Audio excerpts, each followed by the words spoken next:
မင်းစားမယောင်မယန်းနီးငပိကြော်လေးကြော်စားပါမယ်မယန်းနီးကိုပပဖြတ်ထားမယ်ငရုတ်တိအချောက်တောက်ဆက်ဆက်ကလေးရဲ့ပြီးတော့ကျက်သွန်လေးရဲ့ကျက်သွန်ဖြူရဲ့ရောထောင်းထားပါမယ်စိမ့်စားငပိလေးကိုအရေးဖြော်ထားပါမယ်ပြီးရင်ပစွန်ကြောက်လေးလည်းထောင်းထားပါမယ်စီပူလာရင်အခုနထောင်းထားတဲ့အရောလေးကိုထည့်ပြီးစီတက်ပါမယ်စီတက်တာမှုေးလာပြီဆိုရင်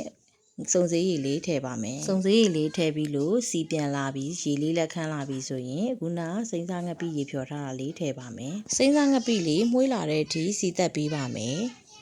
ငပိစီတက်တာအရေးကြီးပါတယ်ဒါမှမယန်းနီးကြော်ပြီးလို့ရှိရင်ငပိနိုင်ထွက်မနေမှာပါငပိကိုကျက်သွန်ဖြူနီနဲ့စီတက်တာမှုေးလာပြီးဆိုရင်ခုနထောင်းထားတဲ့ပစွန်ကြောက်ထောင်းလေးထည့်ပေးပါမယ်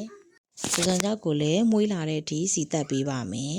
ပြီးရင်ခုနဖြတ်ထားတဲ့မယန်းနီးလေးထည့်ပေးပါမယ်မယန်းနီးထည့်ပြီးရင်သူ့ရဲ့အနှစ်ထဲမှာတေချာရောမွေပေးပါမယ်ဒီချိန်မှာရေတန်းမထည့်သေးပါဘူးပြီးရင်ငမြရည်လေးနည်းနည်းထည့်ပေးပါမယ်မယန်းနီးကြော်တဲ့အခါမှာစားသတိထားပါယူကတော့ခုဒီစားမထည့်သေးပါဘူးသူမှာငမြရည်ရောငပိရောပစွန်ကြောက်ကောပါတဲ့အတွက်အငန်ခဲသွားတတ်ပါတယ်အဲဒါကြောင့်စားမထည့်သေးဘူးဟင်းခတ်မုတ်ပဲအနည်းငယ်ထည့်ပါမယ်စီပြန်လာပြီဆိုမှရေအနှဲငယ်ထည့်ပေးပါမယန်းနီးနူးဖို့လိုပါမယန်းနီးနူးမှအချင်းအရသာထွက်မှာပါဒီနည်းအတိုင်းပဲတရသီးငပိချက်လဲလိုက်ချက်လို့ရပါတယ်တရသီးအလုံးကြီးကြီးကိုဂျစ်လေးနဲ့ချစ်ပြီးမယန်းနီးနေရာမှာထည့်လိုက်လို့ရှိရင်တရသီးငပိချက်ရသွားပါပြီနောက် vlog လေးတွေမှာပြန်ဆုံပါမယ်ရှင်